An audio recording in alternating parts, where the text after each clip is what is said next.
सामवेदीय तलवकार शाखा की केनोपनिषद के पंचम मंत्र की चर्चा हम लोग कल कर रहे थे। ब्राह्मण भाग के द्वारा उक्त अर्थ को संवादित करने वाले मंत्र बताए जा रहे हैं। यद वाचा अनभ्युदितम इत्यादि से चौथे मंत्र से ये प्रारंभ हुआ। चौथा मंत्र वाचोह वाचम, इस ब्राह्मण के द्वारा उक्त जो अर्थ है, वाचोह वाक शब्दित आत्मा निर्विशेष ब्रह्म है इत्याकारक अर्थ है वाचोह वाक इस वाक्य का। उसे चतुर्थ मंत्र बता चुका है। मनसो मनोयत, इस अवान्तर वाक्यात्मक ब्राह्मण ने बताया मन का मन शब्दित जो प्रत्यगात्मा है। श्रोत्र से श्रोत्रम, मनसो मनो, वाचोह वाक इत्यादि में प्रथमांत वाक, मन, श्रोत्र, प्राण आदि शब्द निर्विशेष चेतन को जो अपने सन्निधि मात्र से कार्यक्रम संघात का प्रवर्तक बनता है उसे लक्षित कर रहे हैं। श्रोत्रादि शब्द वो है निर्विशेष चेतन प्रत्यगात्मा ब्रह्म। उसके ज्ञान से मुक्ति होती है करके बताया। श्रोत्रम इत्यादि में अतिमुच्च धीरा प्रत्यास्मा लोका अमृता भवंती, जिसके ज्ञान से समूल अध्यास निवृत्त होता है वही तो ब्रह्म है। तो उन्हीं वाक्यों के द्वारा प्रदर्शित निर्विशेष चेतन को ही ब्रह्म के रूप में यह मंत्र भी बता रहे हैं। इसलिए माना जाता है कि ब्राह्मण के द्वारा उक्त अर्थ के समर्थक यह मंत्र है। मनसो मनोयत, इस वाक्य के द्वारा भी जो अर्थ बताया गया उसे स्पष्ट कर रहा है पंचम मंत्र। यन मनसा न मनुते ये नाभुर मनोमतम तदेव ब्रह्मत्वं विद्धि नेदम यदिदम उपासते। इसमें यन मनसा न मनुते, इससे कहा गया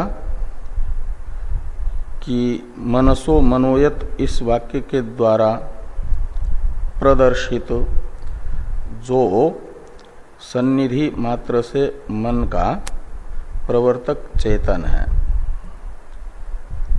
जो हेय उपादेय भाव से वर्जित है, यानी आत्मा है, उसी का परामर्शक यत शब्द है। उस हेय उपादेय भाव से रहित सन्निधि मात्र से मन को मनन रूप व्यापार में प्रवृत्त करता है, जो वह मन से मनसा न मनुते, मन से उसका मनन नहीं होता है। मनुते का करता है लोकः, उसका अध्यार करना, कि लोक और यत ये द्वितीयांत है, मनुते का कर्म है और करता है लोकः, और मनन के प्रति करण है मनसा, शब्द से बताया गया मनः पदार्थ। तो यन मनसा न मनुते, इससे बताया जा रहा है कि जो सन्निधि मात्र से मन का प्रवर्तक हे उपादेय भाव से रहित आत्मा है,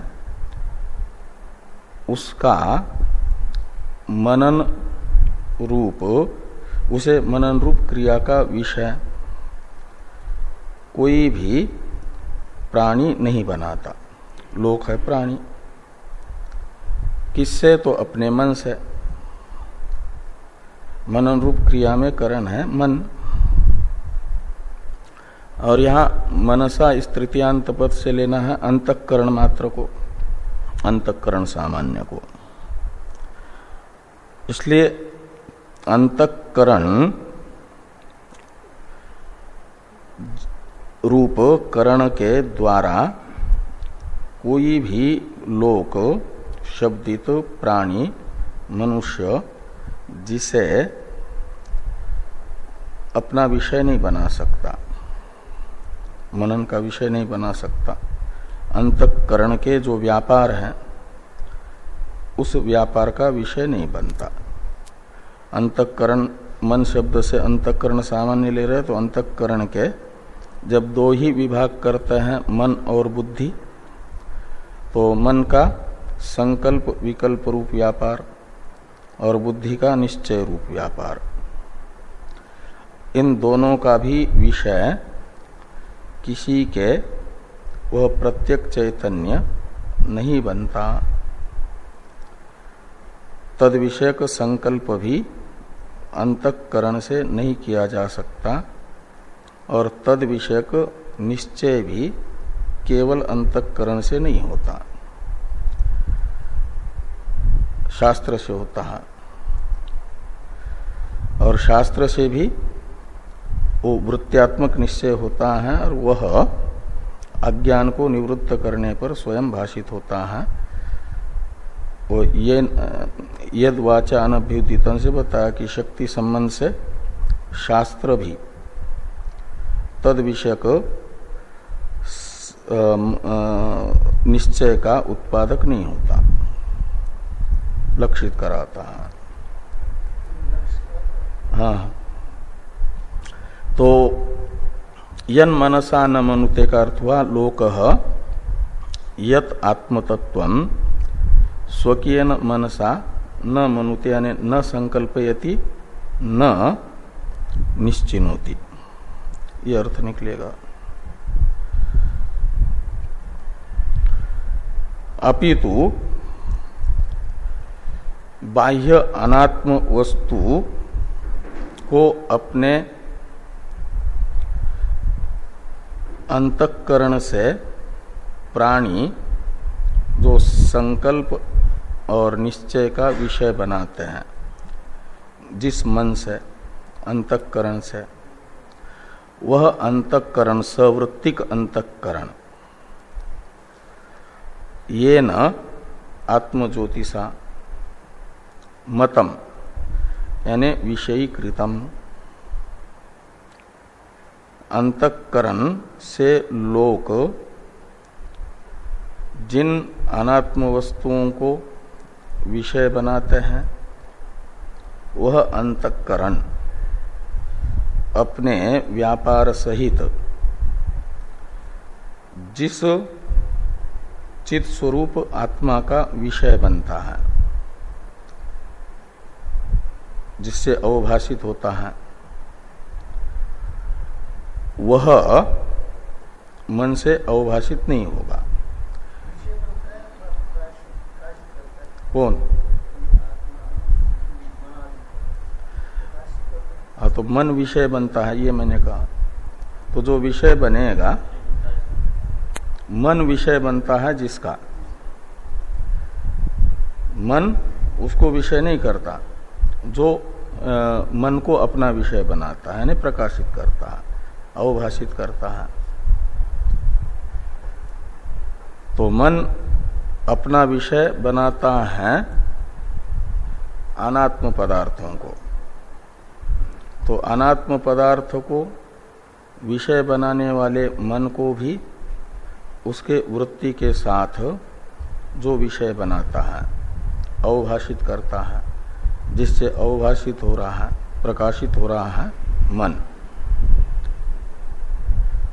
तो प्रथमांत क्या नाम, द्वितीयांत यत शब्द और तृतीयांत येन शब्द से जिस चेतन स्वरूप आत्मवस्तु को लिया गया उसी को उत्तरार्ध में तत्शब्द से लेना है। तदेव यानी वही चैतन्य स्वरूप आत्मा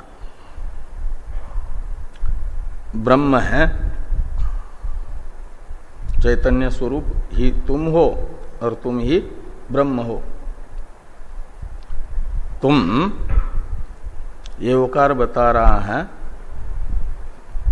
कि चैतन्य ज्योति स्वरूप आत्मा से अवभाषित होने वाला जो मन है तदात्मक नहीं हो, अवभाष्य नहीं हो, उस मन के भी अवभाषक हो।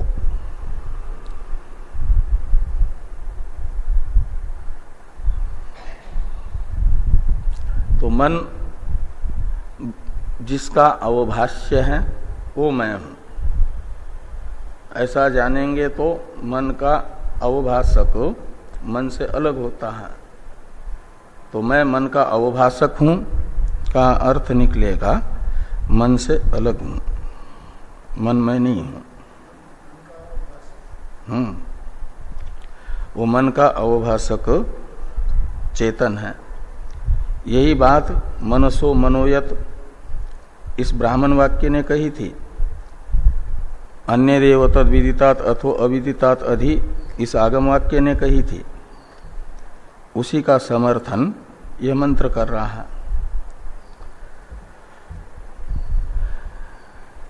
नेदम यदिदम उपासते, हाँ, येन आहुर मनोमतम, ऐसा लोग कहते हैं, कथयंती लोकाः।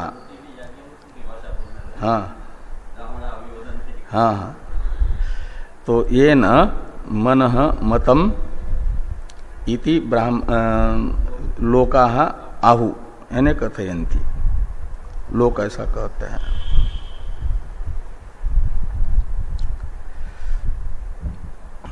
भाष्य को देखिए, यन मनसा न मनुते, इस वाक्यस्थ तृतीयांत मन पदार्थ को भाष्यकार भगवान पहले बता रहे हैं कि मन इति अंतःकरणम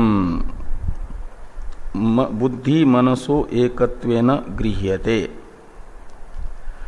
यन मनसा न मनुते, इस वाक्यस्थ मनसा इस तृतीयांत मन शब्द से अंतःकरण मात्र को लेना।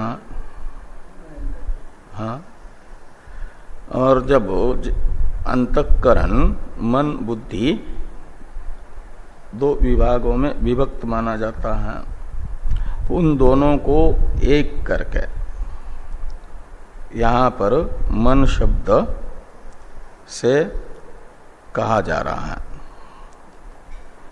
मन शब्द का अर्थ केवल संकल्प विकल्पात्मक अंतःकरण मात्र नहीं, बुद्धि रूप अंतःकरण भी। वो निश्चयात्मिका वृत्ति से विशिष्ट अंतःकरण को बुद्धि कहते हैं। संकल्प विकल्पात्मक वृत्ति से युक्त अंतःकरण मन कहलाता है।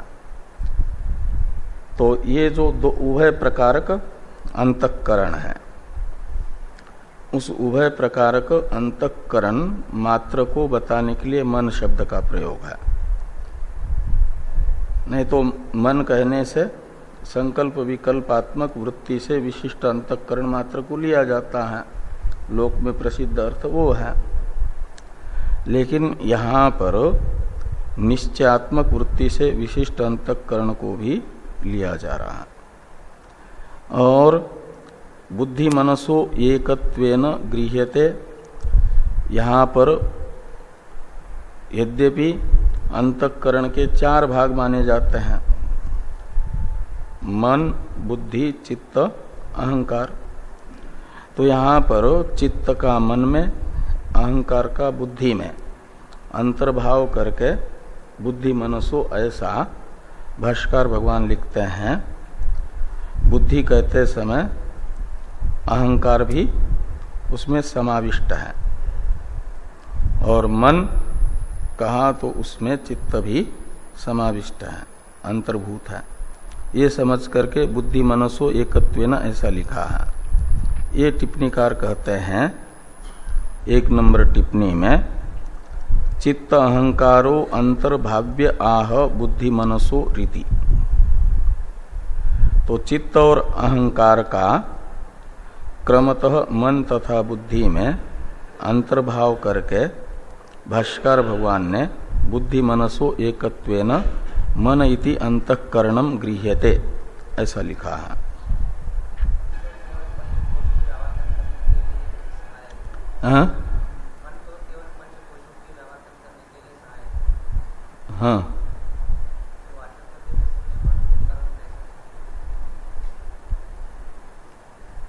किसमें करण? तो करण तो सब है ही है, सब। यहाँ पर भी अंतःकरण भाष्यकार भगवान कह ही रहा है। हाँ, अंतःकरण है करके कह रहा है ना। अंतःकरण भी एक करण ही है। करण बाह्य करण अंतःकरण ऐसे 2 होता है। तो वाचस्पति भी करण कह रहा है।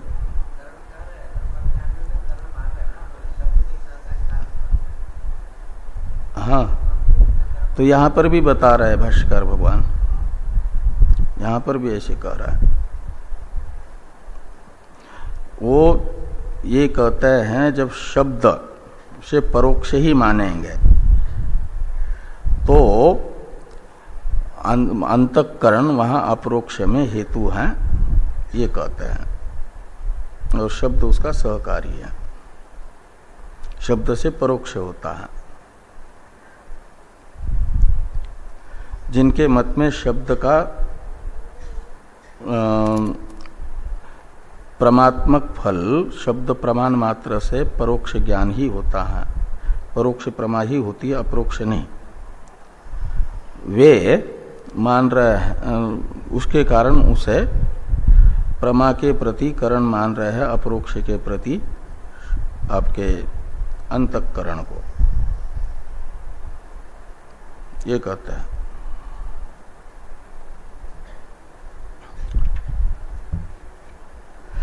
तो मन इति अंतःकरणम बुद्धि मनसो एकत्वेन गृह्यते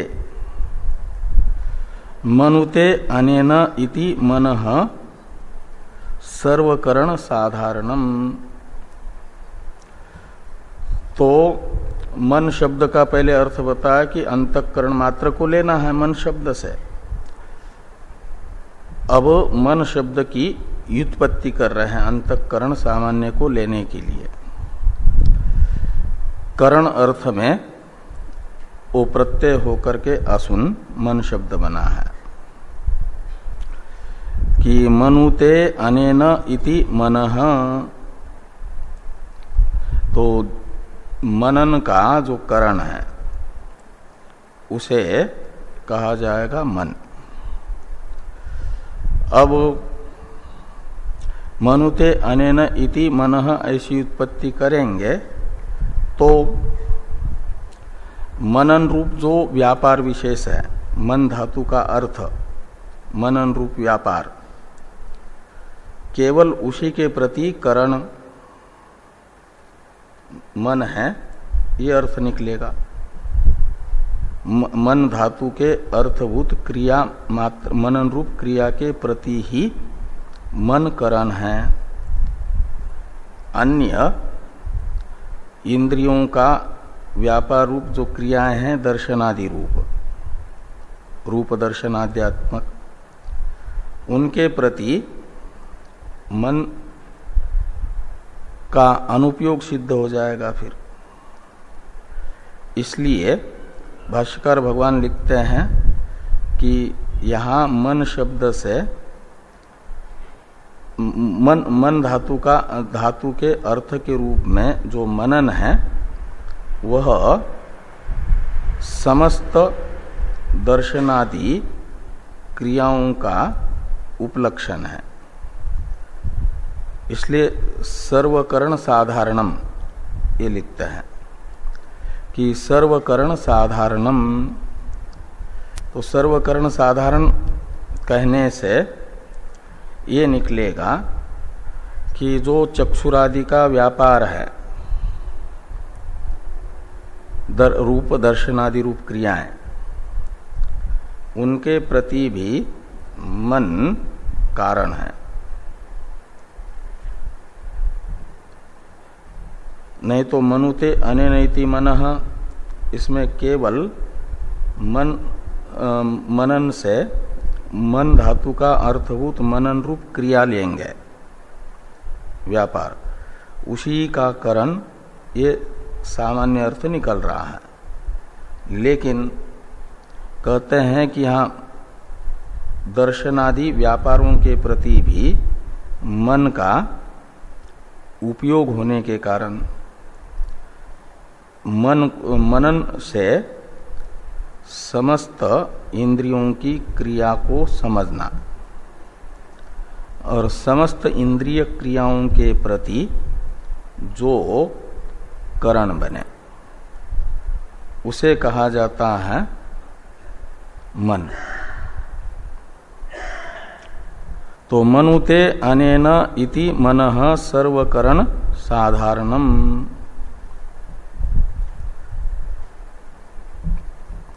तो सर्वकरण साधारणम,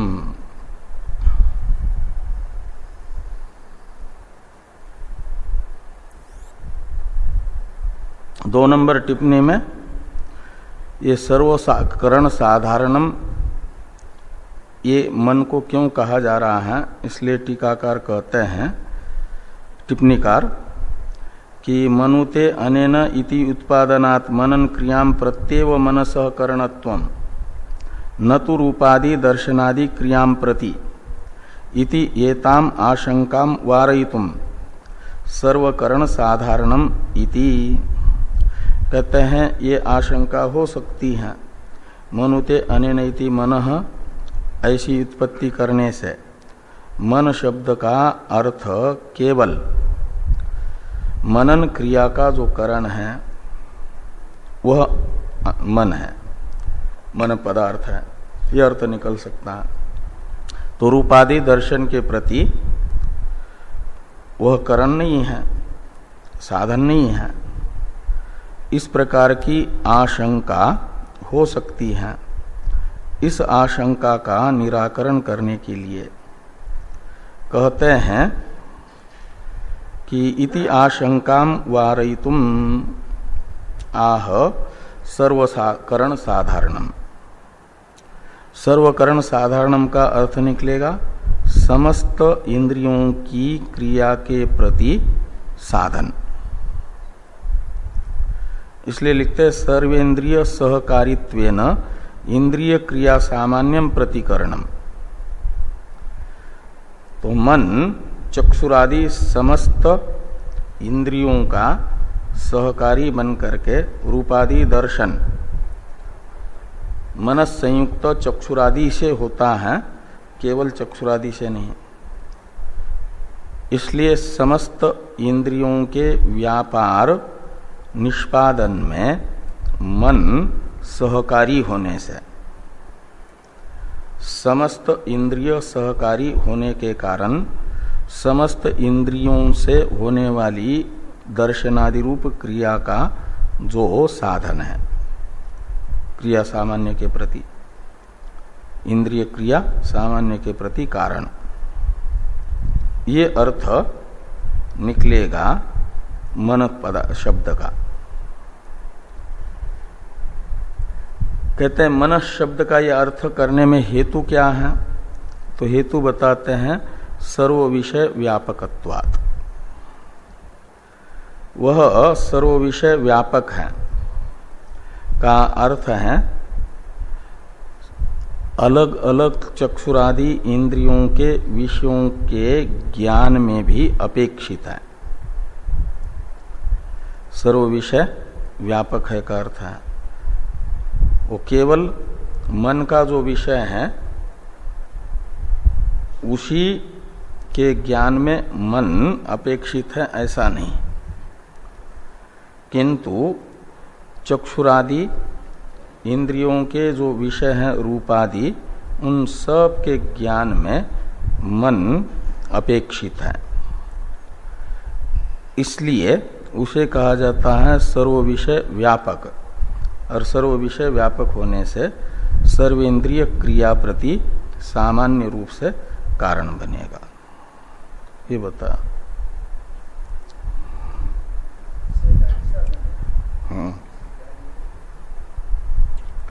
तो इस प्रकार मन का लक्षण हुआ कि जो चक्षुरादि समस्त इंद्रिय व्यापारों के प्रति साधारण कारण हो, सामान्य रूप से कारण बने, वह मन है ज्ञान मात्र के प्रति। इसलिए तर्क संग्रह में मन का लक्षण करते हुए क्या कहा है? मन का क्या लक्षण है? सर्वज्ञान साधारण कारणम मनः, समस्त ज्ञान में जो साधारण कारण है वो मन है, उपयोगी है।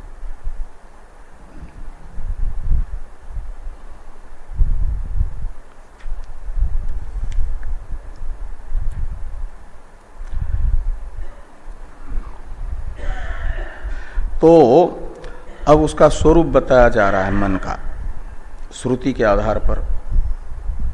कामः संकल्पो विचिकित्सा श्रद्धा अश्रद्धा धृति अधृति ह्री धी भी इति एतत् सर्वं मन एव इति श्रुते, ये श्रुति है।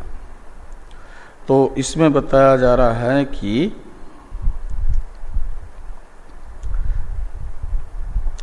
काम, संकल्प, संशय, विचिकित्सा यानी संशय, श्रद्धा अश्रद्धा, धैर्य अधैर्य, लज्जा, धी यानी निश्चय और भय, ये सब अंतःकरण की ही वृत्ति विशेष होने से ये सब मन ही है। इससे इस श्रुति से ये भी निश्चित होता है कि धी शब्द से तो निश्चय को लिया गया, तो निश्चय तो बुद्धि का धर्म है और यहाँ मन का स्वरूप बताया जा रहा है। इसलिए मन अंतःकरण सामान्य को बता रहा है। जो संकल्प विकल्पात्मक अंतःकरण विशेष है उसको मात्र बताने के लिए मनस शब्द नहीं है। अंतःकरण विशेष के वाचक मनस शब्द का प्रयोग अंतःकरण सामान्य के लिए है। ये यहां तक तो इति श्रुते तक हो गया मनः पदार्थ का कथन, तृतीयांत मनसा। इसमें प्रातिपदिक अर्थ जो मन है वो बताया। अब मनसा इस तृतीयांत का अर्थ करने जा रहा है कि कामादि वृत्तिमत मनः तेन मनसा इति श्रुते। यहां तक तो मनसा में जो प्रकृति है मनः प्रातिपदिक, वो प्रातिपदिक अर्थ बताया। अब मनसा इस तृतीयांत का अर्थ कर रहा है कि तेन मनसा, ये कामादि वृत्ति वाला जो अंतःकरण मात्र है वो मन पदार्थ है, और तेन मनसा यानी अंतःकरणेन, अंतःकरण सामान्येन। अब यत शब्द जो है शुरू में मंत्र में, उसका अर्थ करते हैं चैतन्य ज्योतिर।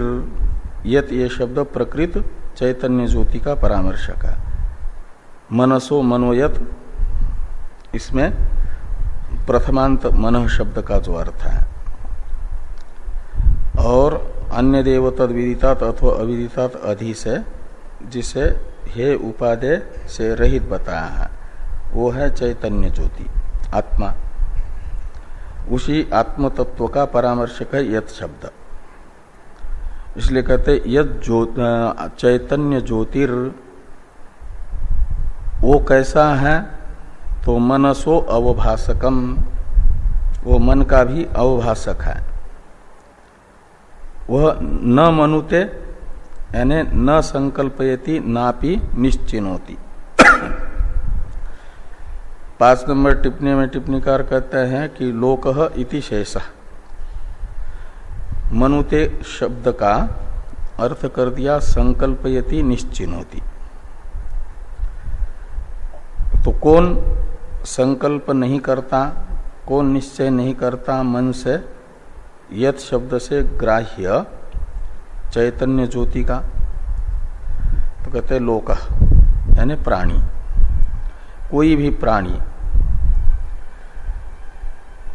जिस चैतन्य ज्योति स्वरूप आत्म तत्व का संकल्प इस अंतःकरण से नहीं कर सकता, निश्चय भी नहीं कर सकता, जिस चैतन्य ज्योति का, वह चैतन्य ज्योति ब्रह्म है।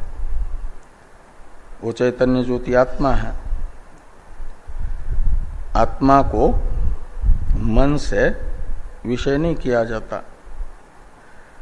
वो मन का जो अविषय है वह ब्रह्म है, यानी मैं ब्रह्म हूं, ऐसा जिज्ञासु समझेगा।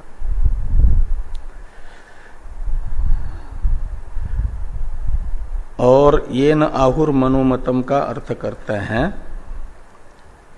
अच्छा, पहले इसमें हेतु बताया जा रहा है कि मन से कोई भी प्राणी क्यों उस चैतन्य ज्योति को विषय नहीं बना सकता, उसका संकल्प या निश्चय नहीं कर सकता। तो कहते इसलिए कि मनसो अवभासकत्वेन नियंत्रित्वात्, नियंत्रित्वात् के पास चैतन्य ज्योतिष, इस षष्ट्यंत को जोड़ देना, शेष करना।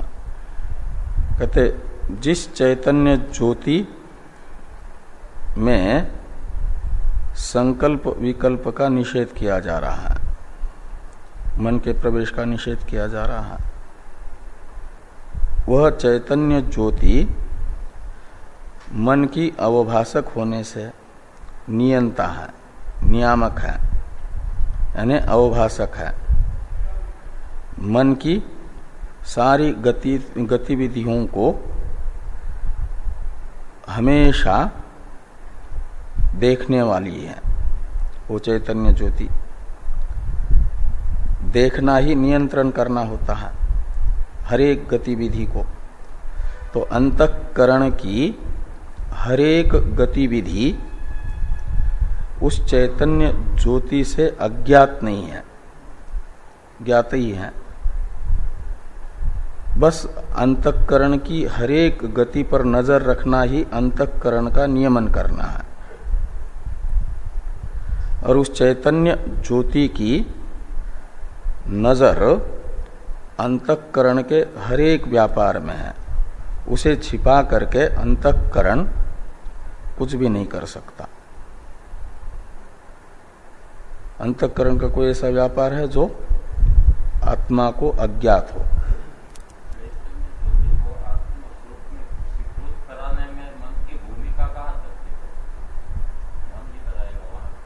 हाँ, मन नहीं, शास्त्र संस्कार से संस्कारित मन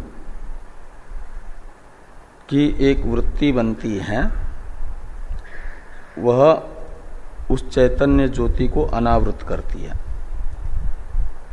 तो चैतन्य ज्योति विषयक जो बुद्धि में आवरण है,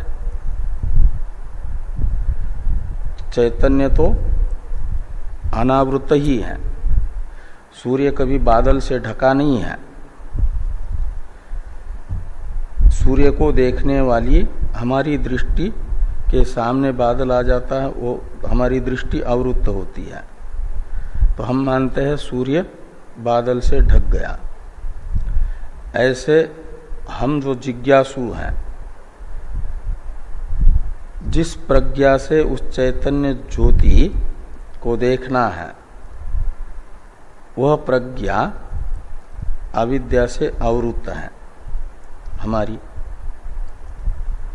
उस हमारी प्रज्ञा को आवृत्त करने वाली अविद्या को निवृत्त करता है शास्त्र के संस्कार से संस्कारित मन। वो शास्त्र के संस्कार से संस्कारित मन सुसंस्कारित मन माना जाता है, चरम वृत्ति वाला मन। वह अनावृत करेगा दृष्टि को,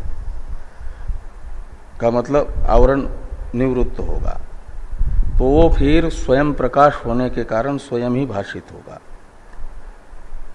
तो केवल मन की भूमिका तो उसे चैतन्य ज्योति को प्रकाशित करने में नहीं है, शास्त्र संस्कार से संस्कारित मन की उपयोगिता है। इसलिए मनसैव अनुद्रष्टव्यम ये होता है, उसकी भूमिका वहां तक है। का मतलब ये जो विशेष विशेष प्रमाण है जिनका अपना अपूर्व विषय तत्तद होता है, से चक्षु का अपूर्व विषय है रूप, वो बाकी इंद्रियों से नहीं हो सकता रूप का ज्ञान। इसलिए रूप ज्ञान में असाधारण कारण जो चक्षु, वह भी रूप का ज्ञान जैसे नहीं करा सकता बिना मन के सहयोग के, ऐसे शब्द का भी जो विषय है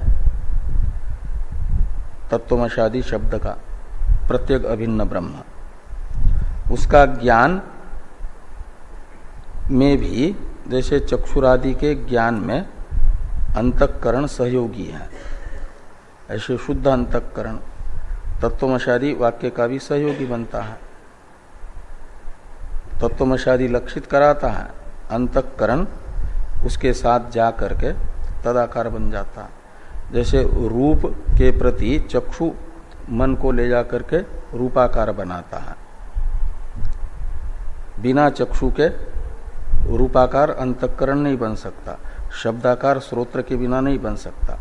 ऐसे तत्वमशादी के बिना प्रत्येक अभिन्न ब्रह्माकार मन नहीं बन सकता,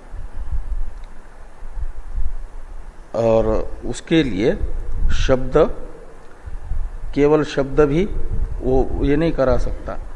तो जैसे रूपाकार बनने के लिए मन की जरूरत है, चक्षु को रूप का ज्ञान कराने में सहयोगी है मन, ऐसे वहां पर भी शब्द का सहयोगी बन जाता है, हर एक प्रमाण का बन जाता है। इसलिए वो ज्ञान मात्र के प्रति कारण माना जाता है मन को। तो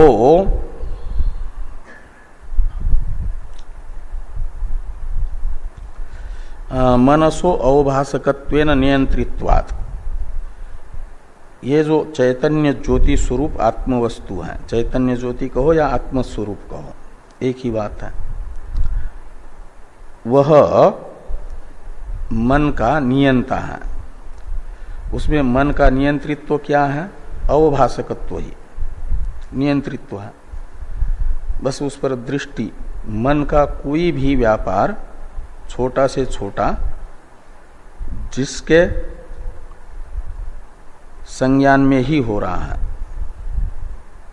उसको माना जाता है मन का नियंता, जिसे छिपा करके मन कुछ भी नहीं कर सकता, वह मन का नियंता है। और उसका उसमें नियंत्रित्व क्या है? बस मन की हर एक गतिविधि को अपने स्वरूप से जानना, प्रकाशित करना, यही नियंत्रण करना है मन का। तो चैतन्य ज्योति स्वरूप आत्मवस्तु मन की अवभाषक होने से उसमें मन का अवभाषकत्व रूप नियंत्रित्व है, और नियंत्रित्व होने से मन से उस चैतन्य ज्योति का कोई भी संकल्प या निश्चय नहीं कर सकता, ये कह रहा है।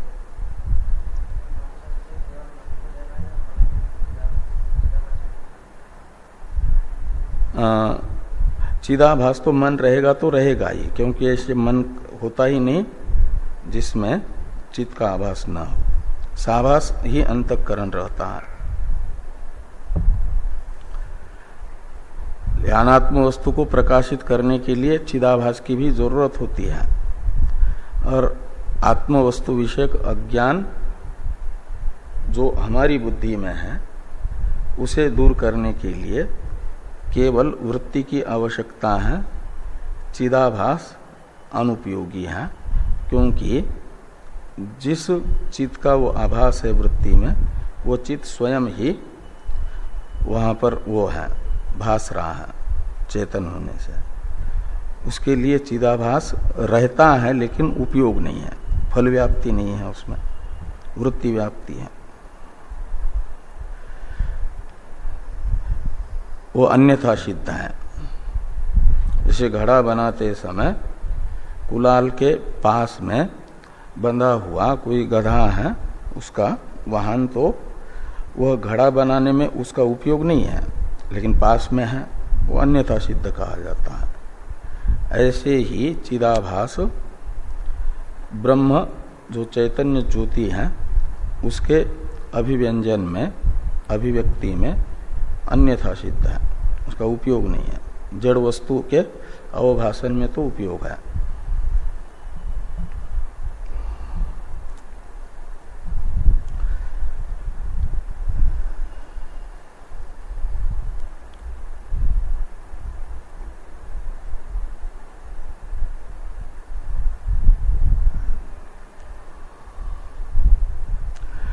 तो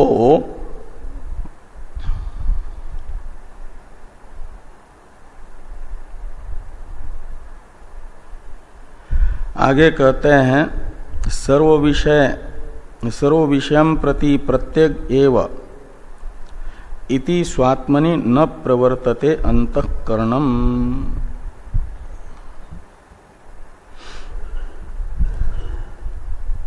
तो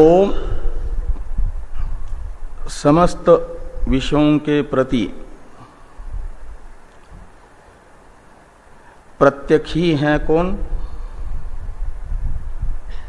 आपका ये चैतन्य ज्योति। प्रत्यक्ष है का अर्थ है अभ्यंतर है। तो मन के प्रति, मन से भी अभ्यंतर होने से कौन? वो चैतन्य ज्योति। तो स्वात्मनि यानी स्व शब्द से लेना मन को, और आत्मा शब्द से लेना उसका प्रत्यक्ष स्वरूप, वो कौन है? चैतन्य ज्योति। तो स्वात्मा शब्द से लिया गया चैतन्य ज्योति को। तो मन से भी प्रत्यक यानी अभ्यंतर वह चैतन्य ज्योति होने से उस चैतन्य ज्योति से पराक यानी बाह्य जो मन है वह अपने से अभ्यंतर चैतन्य ज्योति में प्रवृत्त नहीं होगा। का मतलब उसे अवभाषित नहीं करेगा, वो अपने से बाह्य वस्तु को अवभाषित करेगा।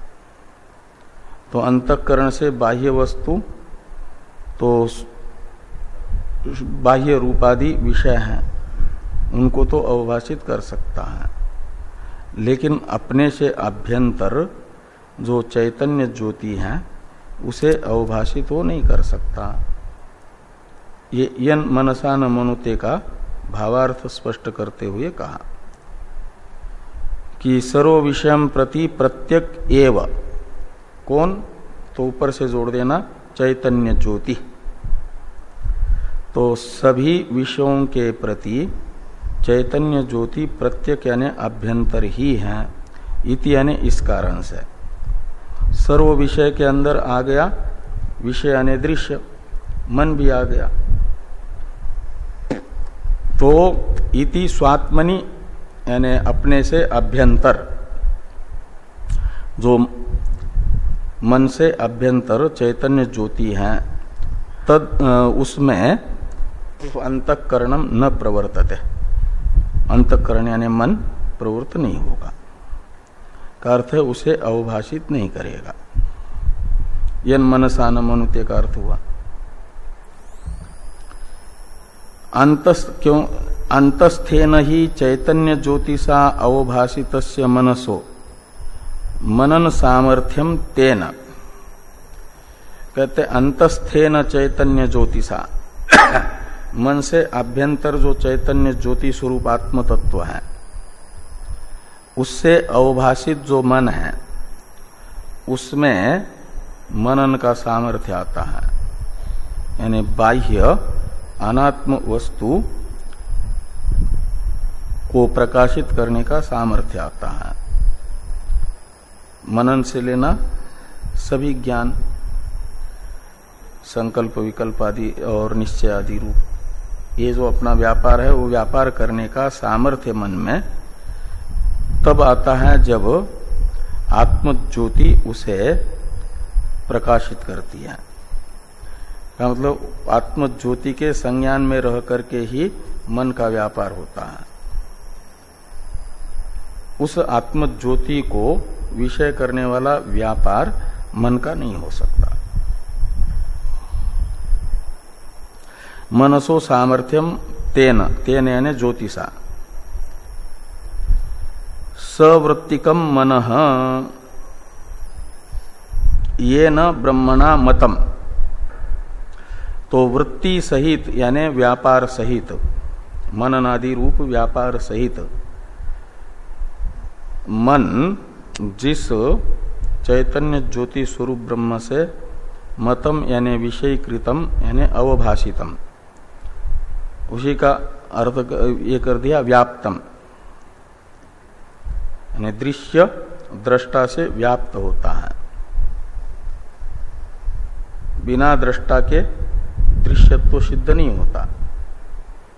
कहीं दृश्यत्व है तो उसका अवभाषक दृष्टा भी है। तो इसलिए कहते हैं कि वृत्ति सहित मन को अपना दृश्य बनाने वाला जो ज्योति स्वरूप ब्रह्म है, उस ब्रह्म से मन व्याप्त है, अवभाषित हो रहा है तो व्याप्त होगा। दीप अपने किरणों से, ज्योति से जितने अंश को व्याप्त करता उतना ही अंश उसका प्रकाशित होता है। ऐसा होता है ना, घर में जलाया हुआ रात्रि में दीप, उसकी प्रभा जहाँ तक फैली हुई है वहीं तक की वस्तुएं भाषित होती हैं, अन्यत्र की अज्ञात रहती हैं। तो सवृत्तिक मन विषय हो रहा है का अर्थ है अवभाषित हो रहा है। तो अवभाषित करने वाले की व्याप्ति अवभाषित होने वाले सवृत्तिक मन में रहेगी, इसलिए मन को कहा जाता है उससे व्याप्त है। तो मतम का ही अर्थ कर दिया व्याप्तम आहु यानी कथयंती ब्रह्मविदा, ब्रह्मज्ञानी ऐसा कहते हैं। तस्मात्, तो जिस कारण से वह चैतन्य ज्योति मन से अनवभाषित है और उससे मन अवभाषित है, तस्मात् उसी कारण से तदेव मनस आत्मानम, तो तत्शब्द से लेना मन का आत्मा यानी प्रत्यक्ष स्वरूप अवभाषक। तो जो मन का अवभाषक है वो आत्मानम प्रत्यक चेतयितारम, वो प्रत्यक चेतन है, वही ब्रह्म है, यानी मैं ब्रह्म हूं। मन का अवभाषक प्रत्यक चेतयिता कौन है? प्रत्यक चेतन है आत्मा, आत्मा यानी मैं, तो मैं ब्रह्म हूं, ऐसा जानो। नेदम यदिदम उपासते इत्यादि की व्याख्या पूर्ववत है, पहले हुई गई है, इसलिए कहते हैं नेदम इत्यादि पूर्ववत। अब चक्षुषो चक्षुषः चक्षु, ये वाक्य जो ब्राह्मण में है उसके अर्थ को स्पष्ट करने वाला मंत्र आ रहा है छठा, उस पर चर्चा हम लोग करते हैं कल।